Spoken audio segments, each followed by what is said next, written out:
el sitio donde todos pueden invertir, y Universidad Diego Portales, a la altura de los tiempos, presentan Al Pan Pan.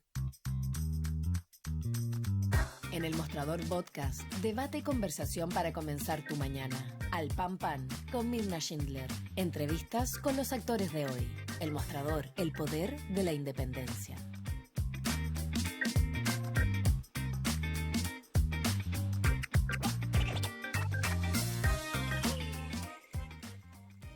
Ustedes, muy buenos días. Iniciamos el último capítulo de la semana aquí en Al Pan Pan por elmostrador.cl, con noticias muy frescas en materia de lo que ha pasado con el sicario, el responsable aparentemente directo de haber asesinado al rey de Meix. Ayer fue formalizado quién habría sido el autor intelectual de esta orden de asesinato. Estamos hablando de otro empresario, Wilson Verdugo, cercano a la víctima, a quien la víctima le había prestado más de 1.000 millones de pesos, y toda la investigación está, por supuesto, en torno a aquello. Vamos a estar conversando con Carlos Vaso, nuestro editor, y además el periodista que más sabe en nuestro país sobre crimen organizado. También quiero contarles que ayer hubo dos importantes eventos donde se vieron las caras nuevamente los candidatos en la mañana con los camioneros. Ahí no llegó Evelyn Matei, solo estuvo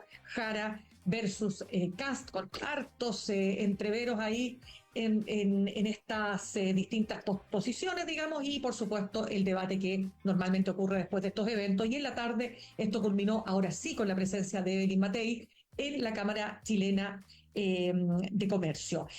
Eso es lo que vamos a estar además analizando, todo lo que tiene que ver con las últimas encuestas. Vamos a estar hablando en el siguiente bloque con Alberto Mayor, sociólogo, director de Cosa Nostra, porque su encuesta le da a la candidata Jara 38%, si es que las elecciones fueran este domingo, acaso un 23%, y a Matei un 18,7%. Hay otras encuestas que muestran distintos resultados. Vamos a estar justamente analizando con Alberto Mayor las características que tiene esta medición y cómo está posicionada las distintas candidaturas en los distintos niveles, tanto etarios como nivel socioeconómico. Antes de partir, quiero saludar a nuestros auspiciadores. La Universidad Diego Portales está acreditada por 6 años en nivel de excelencia y es una de las mejores universidades del país. Conoce más en tiempos en admisión .udp.cl, Universidad Diego Portales, a la altura de los tiempos. Y también quiero invitarlos a que se suscriban al canal de YouTube @El Mostrador Podcast con B corta, donde puedes encontrar todo el contenido multimedia del Mostrador, partiendo por supuesto por Al Pan Pan, siguiendo por Click AM, punto por punto, Corea del Centro y mucho más. Recuerda entonces que tienes que suscribirte a nuestro canal de YouTube @El Mostrador Podcast. Y ahora sí, vamos a partir con Carlos Vaso. Carlos, ¿cómo estás tú? Editor además de la unidad de investigación del Mostrador, autor de Nuestro Pedacito de Cielo, el nuevo crimen organizado en Chile. ¿Cómo estás, Carlos? Muy bien, buenos días, ¿cómo estás tú? Carlos, muy impresionada. Déjame decirte que yo creo que la mayoría de las personas que estamos en este país no podemos dejar de impresionarnos cómo ocurre un hecho como el que afectó, por supuesto, al rey de Meix, y que tiene que ver con este personaje, Wilson Verdugo, un hombre, se supone que era ya de lo más cercano, amigo, pero íntimo, a quien él le había prestado, el rey de Meix, más de 1.000 millones de pesos. Eso es lo que estamos evidenciando. Esta es la realidad de la que nos tenemos, comillas, ¿no?, que acostumbrar en nuestro país. O sea, esta situación, como comentábamos antes, ¿no? Que un amigo pague para que maten a su amigo, no es nueva, ¿no? Si vamos a la historia de la humanidad, digamos, esto ha pasado muchas veces.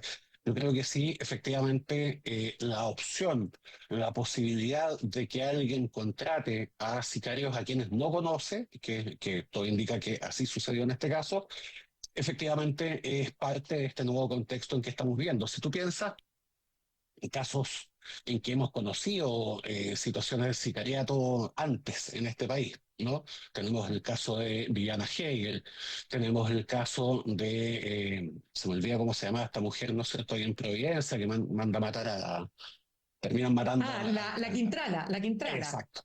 Claro. Pero se me olvida cómo se llama ella, pero sí, tú piensas en ese y otros casos, lo que pasaba, ¿no?, es que había un contacto con un sujeto conocido que aceptaba hacer entre comillas, trabajo a cambio de un pago. Eso cambió. Hoy día existe un mercado de sicariato. Hoy día existe la opción de que, ya sea a través de intermediarios, como sucedió en este caso, ¿no? De alguien que conoce a, o por medio de vías distintas, te pague un servicio de asesinato. Fíjate tú que esto es muy semejante, y lo conversaba anoche con un conocido. En los años 90 existió en una ciudad colombiana, en Pereira, una, entre comillas, empresa que se llamaba La Oficina. Se llamaba La Oficina porque tenía una oficina donde los que necesitaban matar a alguien pues, iban, y había una secretaria. Parecía, ¿no?, una instalación de una oficina como todas, y tú pagabas, ¿no? Y eso, estamos todavía a un poco de distancia de situaciones de ese tipo, pero lo que nos está evidenciando este caso y muchos más, ¿no? Este no es el primer caso de sicariato de este tipo que vemos en los últimos años en el país. Eso nos está evidenciando que existe este mercado.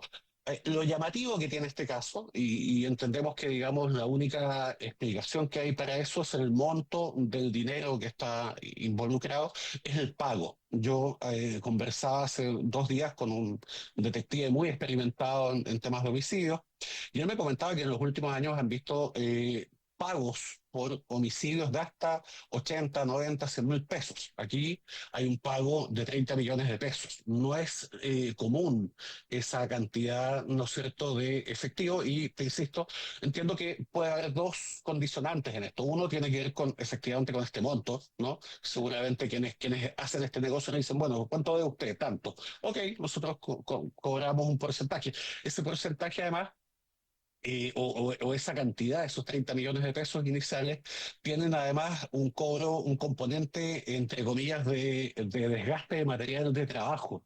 Porque cuando se planifica, y esto se comenta, lo dice el fiscal Soto en el momento de la audiencia de control de detención de quienes están imputados como autores mediatos de este homicidio, ¿no es cierto?, que son estos tres jóvenes venezolanos. Claro.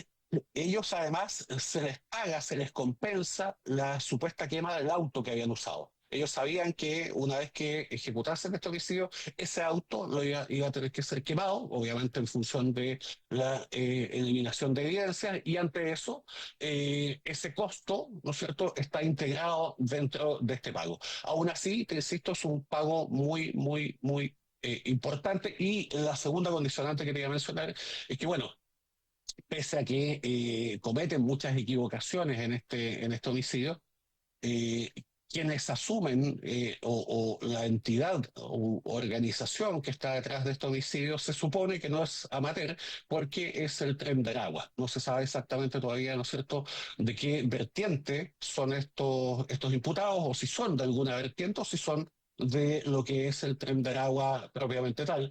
Y por lo tanto, de ahí también, ¿no es cierto?, deviene esta especie de cobro. Se supone que si tú contratas a sujetos como ellos, te van a cobrar más. Pero eso efectivamente es algo que estamos viendo. Estamos viendo cómo cada día más, ¿no es cierto?, están apareciendo estas opciones, opciones que son siniestras, ¿no? Que son, parece, a veces, comentaba anoche también con una persona, que a veces pareciese que estuviésemos en ciudad gótica, ¿no? Y que nos estamos enfrentando como la bandilla del pingüino. Es una cuestión que parece broma, ¿no? Parece casi ficción que esté sucediendo eso en este país, pero efectivamente está aconteciendo. Uf, qué fuerte lo que nos cuentas, porque mira, déjame decirte que tú planteas ahí un punto bien interesante, además del análisis de lo que implica la industria del sicariato, y que dice relación con la cantidad de errores cometidos, que a uno le llama mucho la atención respecto, por ejemplo, de este hombre, el supuesto autor intelectual es Wilson Verdugo. Primero, ¿por qué? Ujú. Porque él llega al departamento en Ñuñoa y deja un sobre con 9 millones de pesos, habla con digamos, la víctima para lograr efectivamente coordinar, me imagino, con los sicarios, el momento en que él iba a estar, el momento en que él iba a ir a entregar, o sea, a retirar el sobre, etcétera, etcétera. Eso como primer punto. Y lo segundo, fíjate que es un dato que lo entregó Televisión, así que le doy el crédito al periodista que lo entregó, y es que cuando él es abordado, cuando sale del edificio la víctima y es abordado por estos sujetos, él alcanza a tirar el celular debajo de un auto. Y esto lo descubren las policías revisando las cámaras de seguridad, que afortunadamente el auto no se había movido de la calle, sacan este celular y ahí está todo el traseo de llamadas. No, y de llamadas que había hecho justamente este Wilson Verdugo. Entonces uno se pregunta, bueno, ¿qué amateurismo más grande si es que efectivamente él no quería dejar rastro, ¿no? Es que, a ver, también tenemos que entender que estas entidades, estas organizaciones no funcionan bajo las lógicas que uno supone que funcionan, ¿ya? Eh, Ellos cada vez que cometen un homicidio, lo hemos visto en muchísimos casos, hasta en casos muy sonados, en el caso del secuestro del teniente Ojea, ellos graban un video. ¿Ya? Ellos, en el momento en que están cometiendo este secuestro, lo mismo que cuando cometen homicidios, ellos graban videos, porque ese video, esa imagen, se convierte, ¿no es cierto?, en la constatación que ellos envían a sus jefes, jefes que, como sabemos también, habitualmente no están en este país, sino que están en México, están en Colombia, en Estados Unidos, en Venezuela, en Perú muchas veces. Y ese jefe, evidentemente, a través de esa imagen sabe que aquello que encomendó ha sido cometido. Entonces, desde ese punto de vista, para ellos esa lógica, digamos, de que no dejen ninguna evidencia tampoco funciona tan bien. Además, y esto lo hemos visto con la fuga de Mejía, sabemos, ¿no es cierto? Ellos saben perfectamente bien que cuando son sospechosos de algo, cuando ya han cometido alguna cosa y efectivamente han llamado la atención de las autoridades, bueno, se escapan, pues, y se van y ya sabemos cómo se van. Y en este caso tenemos una evidencia muy patente. Fíjate que volvamos al momento del control de detención y formalización de de los primeros imputados. Hay unos chats que menciona también el fiscal, que son chats entre el hermano de uno de estos imputados y su esposa, la esposa de este hermano. Este hermano se llama Pablo y su esposa. Y este es el hermano de Yonder, que se supone que es como el cabecilla de ese grupo. Entonces, en esos chats, Pablo le dice a su esposa, oye, Yonder acaba de bajar, me parece que es el concepto que ocupa, a dos chilenos, porque inicialmente pensaban que habían asesinado a dos personas, pues supimos que fue una. Y ella dice, no, de nuevo.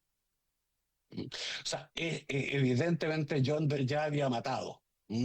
Lo que pasa es que evidentemente no sabemos a quién asesinó. Fíjate tú que en el caso de Mejía hay un testimonio, la verdad es que no me acuerdo exactamente si fue en Mega, en Televisión, donde vi ese testimonio del taxista que lleva a este sujeto a Chacayuta y cuenta este taxista que se va jactando este sujeto en el auto de que él había sido detenido en Estados Unidos y que lo habían deportado. Si tú piensas en esos dos detalles nomás, ¿qué te evidencian? Evidencian gente que ya ha cometido hechos delictivos, que ya ha estado involucrada en situaciones muy complejas y que no ha sido detectada. Entonces, evidentemente, cuando son detectados, ok. Y hay un dato que ya hemos comentado antes también. Estar presos para ellos no tiene la misma connotación que tiene para un ciudadano común que no tiene ningún contacto criminógeno. Estar preso para ellos, ¿no es cierto?, es parte de su trabajo. Van a seguir persiguiendo porque el Tren de Agua, lo mismo que todas estas entidades, le siguen pagando un sueldo que habitualmente se le entrega a su pareja, a su mamá, a su papá, ¿no? Les pagan los abogados, ¿ya? Y evidentemente apenas se produzca una opción de escape, como estamos viendo en el caso de Mejía, bueno, hay un apoyo. Claro, Carlos, claro, tú decías que no hay aquí una gran pulcritud en la manera en que cometieron este crimen, ¿no? Pero también digamos lo siguiente, o sea, aquí hay un trabajo de la policía que fue súper efectivo, Sin si duda, sin los duda. pillaron 3 semanas después, ¿no? O sea, efectivamente, no, sin duda. Y fíjate que, o sea, que hay un mérito efectivamente del equipo S9 que trabajó muy bien en este caso, y todo el mundo lo ha dicho. Lo mismo también, ¿no es cierto?, que en el caso de la Fiscalía de ECO, inicialmente que hizo un muy buen trabajo, que continúa después, ¿no es cierto?, con el trabajo que hace la Fiscalía Oriente. En ese sentido, también, esto es un tema que hemos mencionado antes, tenemos también gente que está haciendo muy bien su pega en este aspecto, gente que es capaz, ¿no es cierto?, de seguir haciendo este trabajo. Fíjate que en el caso del homicidio, está completamente determinado todo el trayecto que hacen durante toda la mañana y después de estos sujetos. O sea, no hay ningún Mira, espacio donde no se sepa dónde estaban o qué hacen. Ahora, evidentemente, es una situación que se conoce ex post, pero gracias a eso sabemos que, por ejemplo, después de que ellos cometen este homicidio, ellos se van desde Ñuñoa hasta el sector que conocemos como Pequeña Caracas, y ¿qué hacen cuando se bajan de su auto? Se compran colación y se van a un departamento y comen y después de eso bajan de nuevo y ahí les pagan. Eso que te evidencia ya, esto mismo que mencionábamos antes, una persona común que está involucrada en una situación de este tipo, no sé, un homicidio en la calle, un homicidio tipo ejecución, ¿no? claro, Bueno, probablemente no come después de esto, ¿no? Pero para ellos esto claro, no es normal. un tema que tenga esta connotación que Eso es tiene tremendo. para cualquier persona. Es un trabajo, lamentablemente, Claro. ¿no? Es un No, trabajo que a ellos no, no les significa ningún peso emocional, moral, ningún peso de emocional. conciencia, nada, No, no nada, se nada, les nada. aprieta el estómago, no para No, nada. No, nada. y es tremendo porque además, si este hombre que está prófugo tuviera entre los 18 años, que no sabemos muy bien si son 18 o no, pero claramente es un hombre joven, uno tendría que preguntarse, bueno, ¿a qué edad comenzó? O sea, para estar tan curtido, digamos, ¿no? Lo que pasa es que aquí de nuevo también entramos en este espacio de indeterminación que tenemos. Venezuela dice hoy día que tiene 19 años. Ya, Las comunicaciones que llegan desde Venezuela no merecen ninguna confianza. ¿Ya? ya, En este caso contestó y ha habido efectivamente en estos últimos meses un grado de cooperación un poquito más alto del que había ujú, antes de parte de las autoridades venezolanas, pero son, ¿no es cierto? Por un lado tenemos un Estado manejado, ¿no es cierto?, por una dictadura que no tiene ninguna confianza. Y segundo, además, sabemos también que los datos que maneja el sistema equivalente a lo que es el registro civil que tenemos nosotros es claro. muy, muy manejado. No sabemos, fíjate que hoy día se están manejando 6 identidades de Mejía. Imagínate. Nosotros le conocimos 3 acá, en Perú ya le detectaron 2 más. Y hay una más que apareció por ahí también. Entonces, la verdad es que evidentemente Mejía es un sujeto que tiene muchísima experiencia. Mira, te cuento un dato Dale, mira, un dato adicional. Fíjate que, y estos son documentos que estaba viendo anoche, ¿no? ya, Hay un caso que fue muy sonado, en su momento dimos a conocer esta situación y se armó un ya. escándalo cuando en el juzgado de garantía de Los Vilos Ujú, dejan en libertad después del pago de una caución a 4 o 5 sujetos que formaban parte de una célula muy importante en el Tren de Aragua, están imputados claro, por el secuestro, pagan 5 millones de pesos en efectivo, ¿no? Y se van caminando todos a su casa.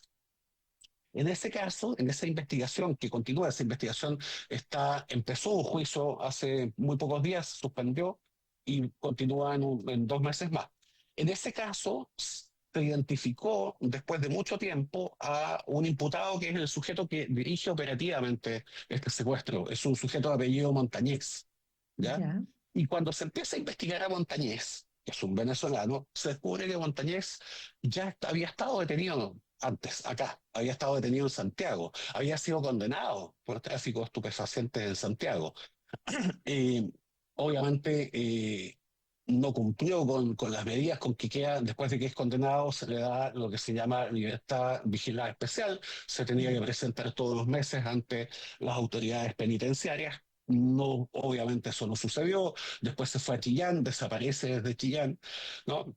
Y nos damos cuenta, o se dan cuenta, en este caso el Ministerio Público, ¿no es cierto?, que es un sujeto extremadamente peligroso, pero eso se sabe 3 años después. En el momento, ¿no es cierto?, en ujú, que se está investigando a Montañez, porque evidentemente su identidad es lo último que aparece, se contaba con un apodo nomás, no se sabía de quién se trataba. Y la verdad es que lo que sabemos hoy día de Montañez, que se supone que está en Estados Unidos, hay 2 peticiones de extradición vigentes, y lo que se sabía en ese momento, cuando se está investigando su papel en el secuestro, como te digo, es un apodo. Sabemos hoy día que tiene una condena en Santiago, una condena a 5 años por tráfico de estupefacientes, pero no sabemos tampoco qué hizo antes, no sabemos qué No. antecedentes tiene en su país, no sabemos qué antecedentes tiene en Perú, no sabemos qué antecedentes tiene en Colombia, no tenemos idea. Eso es un poco lo que decía el director de la PDI hace 1 o 2 días, ¿no? Efectivamente, tenemos mucha gente que está dando vueltas en el país y que viene de un país que favorece este oscurantismo, a diferencia de lo que pasa con Perú, a diferencia de lo que pasa con Colombia, que tienen también cuerpos policíacos hoy día muy eficientes y que tienen además un nivel de cooperación muy importante, tanto con PDI como con Carabineros, con el Ministerio Público, pero evidentemente eso no sucede con Venezuela. Claramente. Carlos, hay un caso que nosotros investigamos, lo investigaste tú, el reportaje de Samurai Z, el chileno acusado de encargar asesinato a Europa desde Santiago. ¿Cómo es eso?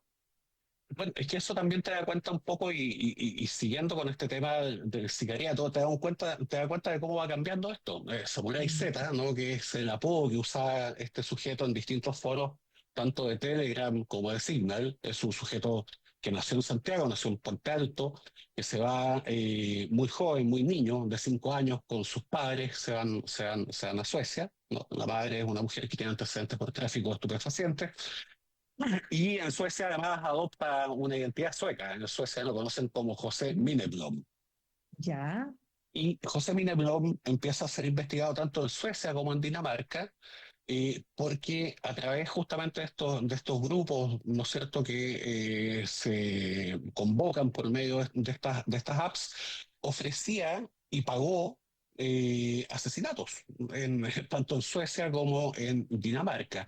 Esa es una tendencia que viene, ¿no es cierto?, hoy día, porque en toda investigación de homicidio, ¿cómo se llama? El problema fundamental que tienen los investigadores, ¿no es cierto?, que tienen hoy día, es que no hay contacto entre víctima y victimario. En el caso que tenemos hoy día, ¿no es cierto?, que estábamos discutiendo hace unos minutos, ya, justamente el detalle que va faltando es quién hace el contacto entre víctimas y victimarios, pero ya sabemos que hay un vínculo entre quien manda a matar y quien claro, es ejecutado.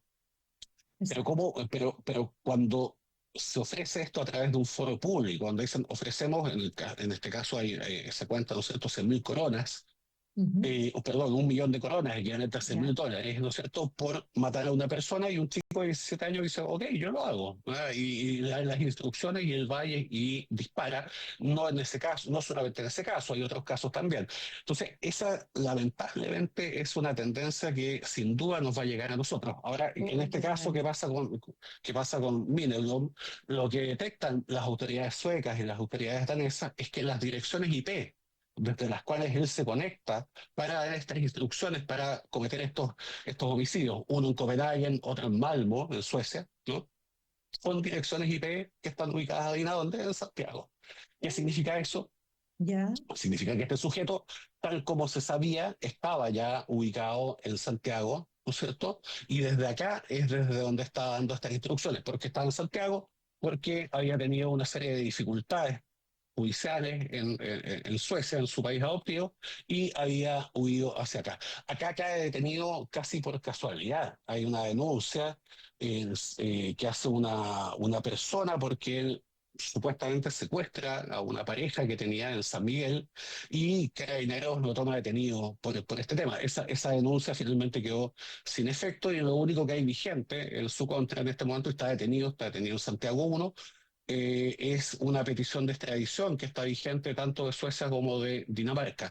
La Corte Suprema de este país negó la petición de Dinamarca, indicando que no había antecedentes suficientes como para suponer que se trataba de este sujeto denominado Samurai Z, pero contradictoriamente en el caso sueco, donde los antecedentes son muy semejantes, dice que sí hay antecedentes y por lo tanto está concedida esa extradición y están a la espera de que sea enviado a Suecia. uf, qué tremenda historia. Oye, que sabes lo que pasa que uno no se puede imaginar que estas cosas estén articulándose de esta manera. Para ir cerrando, Carlos, hay un fallo contra Carlos González Vaca, también conocido como Estrella, de 85 años. Sí. Pero a ver, ¿qué hizo este hombre para tener un fallo con este nivel de años en presidio? Hizo muchas cosas, está imputado de secuestro, secuestro con mutilación, está imputado, ¿no es cierto?, por homicidio, trata de personas con fines de explotación sexual y muchas cosas más. Pero fíjate que yo creo que lo más importante de esto es que ¿Ya? esos 85 años jamás se habían dictado en este país. Nunca se había dictado una pena de una sola vez. Tenemos casos, ¿no es cierto?, de famosísimos violadores de los derechos humanos que han acumulado 800, 900 años de sentencia en Correcto, distintas sentencias. En correcto. este caso es la primera vez que se dicta una sentencia de este tipo. Y si tú ves hacia atrás, eso lo hizo el Tribunal Penal de Iquique, después de una investigación que lleva la Fiscalía de Iquique. Y si tú ves en estos últimos años también, muy poco antes de eso, tenemos el caso de los gallegos, tenemos sentencias de más de 50 años ahí.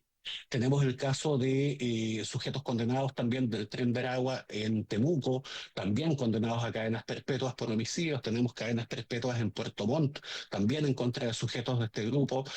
Y esa es una seña, ¿Ya? o sea, que dictasen una cadena perpetua en los últimos 25 años en el país era una excepción. ¿No? Eran muy pocos casos. Y hoy día se está haciendo. ¿Ya? Y esa es una evidencia en medio de todo este panorama que es tan negativo, ¿no es cierto?, que lamentablemente tenemos que contar.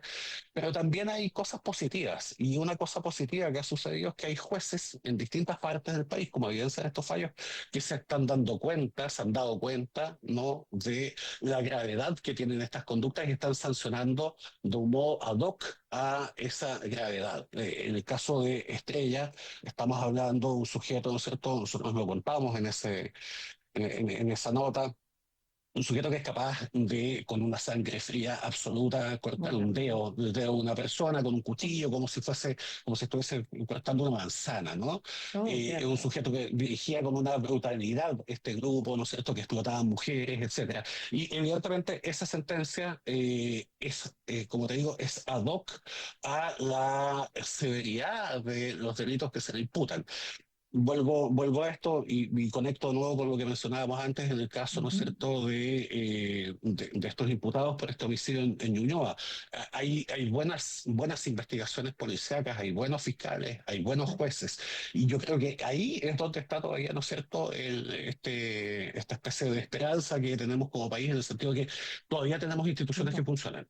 ¿Mm? No, eso, y aunque parezca un lugar común, por Dios, que aplica, digamos, en este caso. Carlos Sin duda. Vaso, editor de la Unidad de Investigación del Mostrador, autor de Nuestro Pedacito de Cielo, el nuevo crimen organizado en Chile. Muchas gracias por habernos compartido el Encantado, análisis pues. esta mañana. Que estés Que muy te vaya bien. muy bien. Nos vemos. Chao. Gracias. Saludamos a nuestros auspiciadores. La Universidad Diego Portales te ofrece una experiencia enriquecedora tanto en lo intelectual como en lo cultural. Conoce a líderes del ámbito político, de las ideas y de la innovación. Universidad Diego Portales, a la altura de los tiempos, acreditada por 6 años con nivel de excelencia. Y ahorrar cotidianamente se puede y de forma organizada, rápida y online con Ahorrando, la nueva funcionalidad de tu app Coopeuch, en donde puedes programar ahorros de manera fácil y entretenida, eligiendo tus propias reglas y metas. Haz que el ahorro sea parte de tu vida con Ahorrando de Coopeuch. Más información en coopeuch.cl. Y te invitamos a suscribirte a nuestro canal de YouTube El Mostrador Podcast con B corta, donde puedes encontrar todo el contenido multimedia como, por ejemplo, del mostrador, como Al Pan Pan, por supuesto, Click AM, punto por punto, Corea del Centro y mucho más. Recuerda entonces suscribirte a nuestro canal de YouTube, @El Mostrador Podcast. Les decía que están surgiendo varias encuestas. Conocimos la encuesta Ipsos UDP, conocimos la encuesta de Black and White, que ahora está publicada, y también la encuesta Cosa Nostra, que va mostrando ya cómo se está configurando el panorama eleccionario, donde en todas, por supuesto, tanto Kast como Jara son los que encabezan las preferencias. En algunas está arriba Kast, por ejemplo, en otras está Jara, pero en definitiva queremos conversar sobre lo que ha pasado en estos últimos días, los foros además que hubo ayer. Recordemos de 2 foros importantes, uno con los camioneros, otro con la Cámara Chilena de Comercio. Bueno, de todo eso y más estaremos conversando al regreso con Alberto Mayol, sociólogo, escritor y además director de la encuesta Cosa Nostra. Ya volvemos. En instantes, una nueva entrevista en Al Pan Pan con Mirna Schindler por El Mostrador Podcast, el poder de la transparencia.